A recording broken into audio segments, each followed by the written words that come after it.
Hello everyone, welcome back to my channel GRF Sumona official. So आज हम बात करने वाले हैं लास्ट 10 डेज में क्या स्ट्रैटेजी होना चाहिए। आई नो आप सभी लोग बहुत ही नर्वस फील कर रही होंगे और नर्वस फील करने की पूरी बात है, क्योंकि एग्ज़ाम के टाइम ही बहुत कम रह गई है।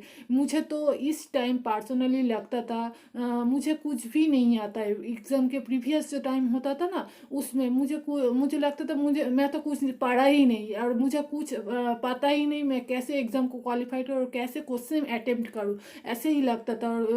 और आई अंडरस्टैंड आप लोग भी ऐसे ही फील कर रहे होंगे, ताकि बहुत सारा पढ़ने के बाद भी ऐसे ही फील होता है बहुत सारे लोगों की। तो आप लोग भी ऐसे ही शायद फील कर रही होंगे, और मैं इस वीडियो के थ्रू बताऊंगी कैसे इस फीलिंग को ओवरकम करनी है एंड लास्ट 10 डेज में क्या स्ट्रैटेजी आप लोग अपनाओ, ताकि आप लोगों को पीएचडी एडमिशन के लिए क्वालिफाइड हो जाओ और नीट जेआरएफ के लिए क्वालिफाइड हो जाए। सो वीडियो को यहाँ पर ही स्टार्ट करते हैं। तो वीडियो को स्टार्ट करने से पहले मैं बता देती हूँ, मैं रिसेंट जो री नीट एग्ज़ाम होता है उसमें मैं 99.81% से जीआरएफ क्वालिफाइड किया हूँ। तो इस चैनल के थ्रू आप लोग सब लोगों को मैं हेल्प करना चाहती हूँ। मुझसे जुड़ी हुई हर एक कैंडिडेट अच्छा मार्क्स ले आओ, यही मेरे मकसद है। तो चलो वीडियो को स्टार्ट करते हैं। सबसे पहले सबसे पहले तो बोल देती हूँ, माइंडसेट को ठीक रखना बहुत इम्पोर्टेंट है इन दिनों में, ताकि माइंडसेट जब स्टेबल होगी तब अपनी आप लोगों को प्रिपरेशन एक प्रॉपर डायरेक्शन में रहेगी। अपना सेल्फ बिलीफ रखना कि मैं जो जितना पढ़ी हूँ जो भी है मेरे पास वो इनफ है, उसको ही बार बार रिवाइज करो। एंड जो नोट आप लोग आप आज तक किए हो उसको ही बार बार रिवाइज करो। ये मत करना है, ऐसा हर बारी मत करना कि मेरे पास ये नोट नहीं है वो नोट नहीं है, मैं इस चैनल को देख लेती हूँ, इस पीडीएफ को एक बार खोल कर पढ़ लेती हूँ। ऐसा मत करना है। ऐसा करने से क्या होगा, आपको टाइम वेस्ट होगा एंड ब्रेन के में जो एक स्टेबिलिटी होना चाहिए वो स्टेबिलिटी और नहीं रहेगा।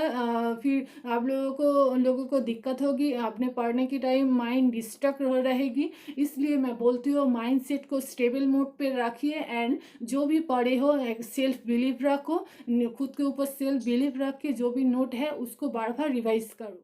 इसके बाद आप लोगों को क्या फॉलो करनी है, एग्जाम हर दिन रात में एक पेपर लेके उसको उसमें आप लोग लिख लेना नेक्स्ट डे हम लोगों को क्या क्या करनी है एंड क्या क्या नोट्स पढ़नी है, किस किस यूनिट को फॉलो करनी है। इसको आप लोग नेक्स्ट प्रीवियस एक डे में जिस दिन फॉलो करें उसके प्रीवियस डे में आप लोग एक पेन पेपर में लिख लो एंड उसको सिंसियरली फॉलो करो एक एक करके। इससे क्या होगा, आपके मेंटल स्टेट ठीक रहेगी कि मैं ये टॉपिक कवर कर लिए हैं एंड नेक्स्ट डे मुझे ये कवर करनी है। इसी तरह आप लोग इस 10 डेज को एक फ्रूटफुल वे में कन्वर्ट कर पाओगे।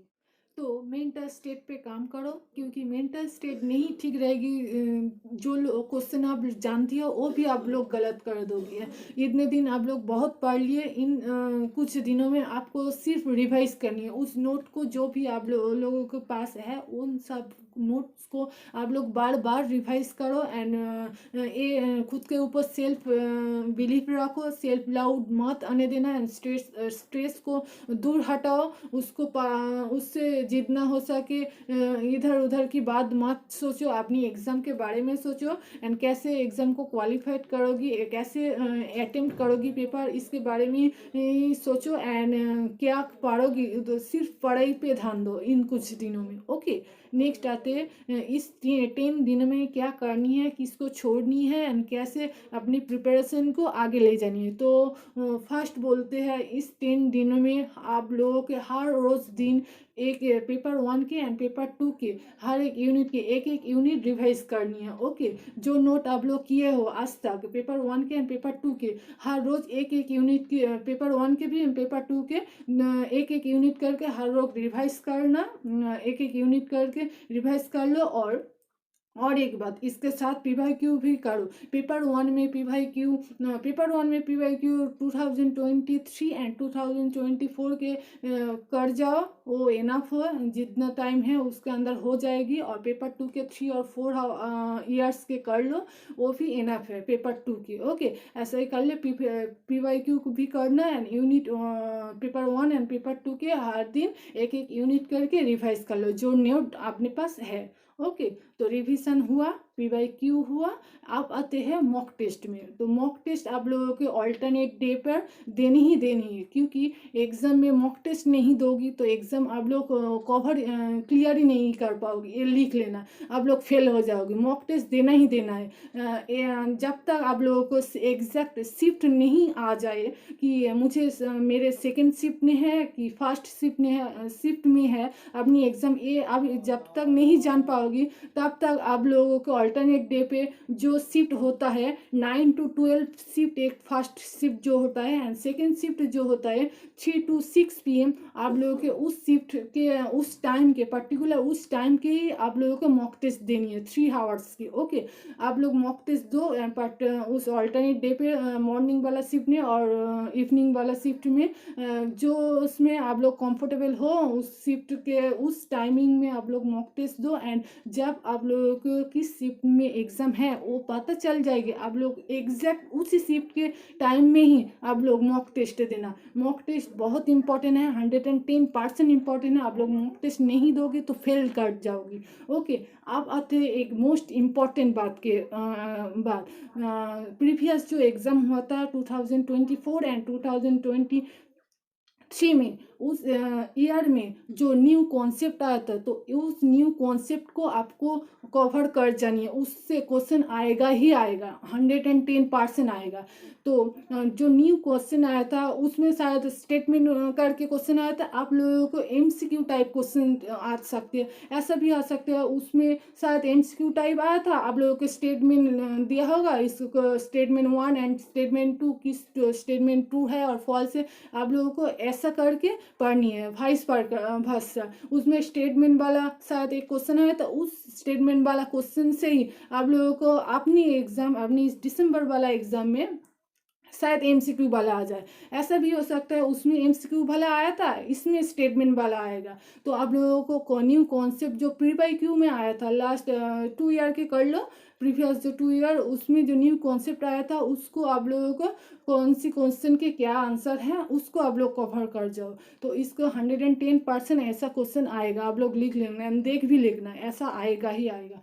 तो आप लोग पी वाई क्यू करोगी, जो new concept P Y Q में आया था वो आप लोग देख लेना एंड रिविजन करना, हर रोज़ एक एक टॉपिक यूनिट के पेपर 1 एंड पेपर 2 के कर लेना and mock test alternate day पे देना एंड मॉक टेस्ट के एनालाइज करना। एनालाइज बहुत इंपॉर्टेंट, एंड एनालाइज करके आप जब देखोगी मुझे इस टॉपिक को थोड़ा और बार पढ़नी है, तो आप लोग उसको एक बार देख लेना, फटाफट उसको रिवाइज कर लेना एंड नेक्स्ट डे में देखना कि मैं तो इस टॉपिक को रिवाइज किया था एंड मुझे इसमें थोड़ा वीक था। आप इस जब मॉक टेस्ट दे रही हूँ तो इसमें मैं स्ट्रॉन्ग है ना, मैं उस टॉपिक से क्वेश्चन जब आता है तो मैं उसको करेक्ट कर पा रही हूँ ना, उसको आप लोग तो उसको आप लोग देख लेना है, उसको एनालाइज कर देख लेना। मॉक टेस्ट बहुत इंपॉर्टेंट है, आप लोगों को टाइम मैनेजमेंट भी सीख जाओगी इस दिनों में। इन दिनों में ऑल्टरनेट डे पे मॉक टेस्ट देना एंड टॉपिक रिवाइज करना, यही बहुत इंपॉर्टेंट है।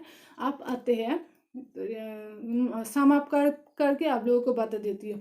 फर्स्ट तो माइंड सेट में काम करोगी, देन पी बाई क्यू करना एंड ऑल्टरनेट डे पे मॉक टेस्ट देना एंड रिवीजन हर दिन पेपर 1 के एंड पेपर 2 के रिवीजन करना। ओके, आप आते हैं एग्ज़ाम में को कैसे अटेम्प्ट करनी है। मैं तो जब एग्ज़ाम दिया था मैं ऐसे दिया था, फर्स्ट मैंने RC कर लिए थे, पेपर 1 के भी एंड पेपर 2 के भी RC कर लिए थे दोनों पेपर के।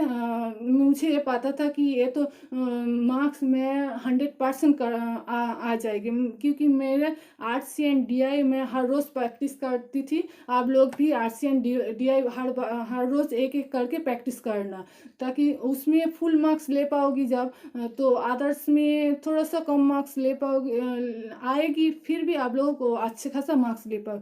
RC एंड DI में आप लोग ये मान के लेना कि मुझे इस 2 सेक्शन में 100% अच्छी मार्क्स ले आनी चाहिए। मैं भी एग्ज़ाम के पहले ये ठान लिए थे कि इस 2 यूनिट से मुझे फुल मार्क्स लेनी है। फुल मार्क्स तो शायद नहीं आ पाई थी, मेरे आरसी में पेपर 2 में एक शायद गलत हो गए थे, पर डीआई में फुल मार्क्स आया था। एंड आरसी में 15 क्वेश्चन शायद होता है, 15 क्वेश्चन पेपर 2 में 2 आरसी होता है एंड पेपर 1 में 1 आरसी होता है।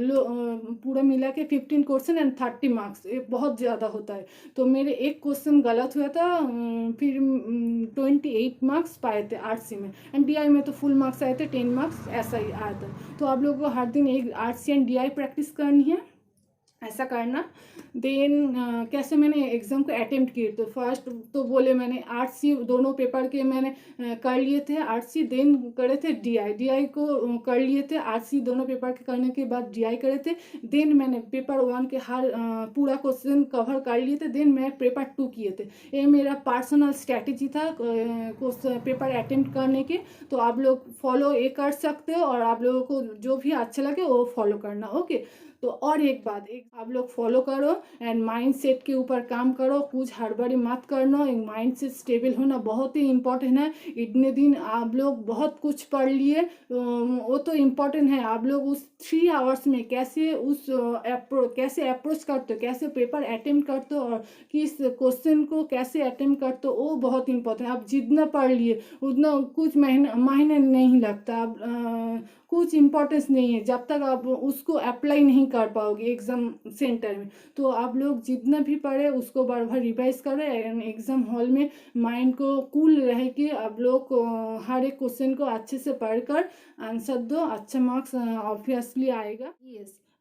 और एक बात, एग्ज़ाम सेंटर में एंटर करने के बाद किसी से बात मत करना, और जो भी फॉर्मेलिटीज़ है उसको कंप्लीट करने के बाद अपने कंप्यूटर के सामने बैठ के गॉड से प्रे करना एंड खुद से बोलना कि मैं जो भी किया हूँ वो इनफ है, मैं सब कुछ जानती हूँ। ऐसा माइंड को बोलना एंड खुद से बोलना मैं जो भी किया हूँ वो इनफ है एंड मैं अच्छी खासी मार्क्स ले पाऊँगी, ये कर लेना, ओके। यही इनफ है। और माइंड स्टेबल रखे, आप लोग एग्ज़ाम देना, यही प्रे है गॉड से आप लोग अच्छी खासी मार्क्स ले पाओ एंड पीएचडी नेट जेआरएस सब जो जिसका जो भी एम है वो सब फुलफिल हो, यही था। तो चलो वीडियो को एंड करते हैं। और एक बात, वीडियो को एंड करने के बाद और एक बात बोल देती हूँ, आप लोग जो मॉक टेस्ट दोगी, मॉक टेस्ट जो दोगी, आप लोग जो मॉक टेस्ट जो लोग परचेस करी हो वो तो ठीक है, बट जिसका इकोनॉमिक कंडीशन सही नहीं है, जो मॉक टेस्ट परचेस नहीं कर सकते, उसके लिए मैं एक सोर्स बोल देती हूँ।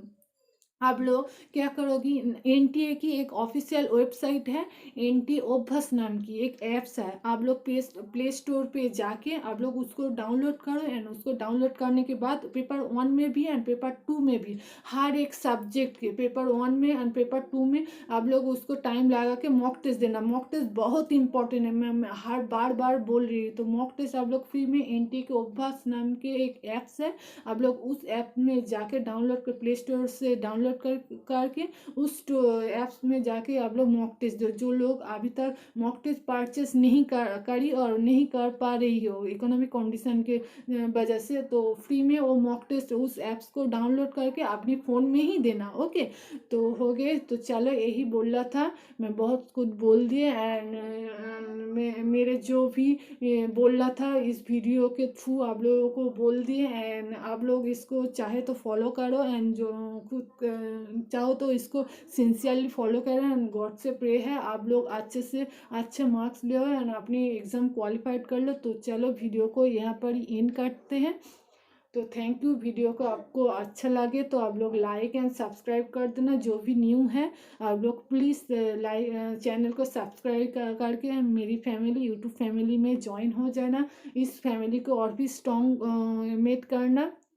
तो चलो वीडियो को यहाँ पर एंड करते हो। Thank you, all the best.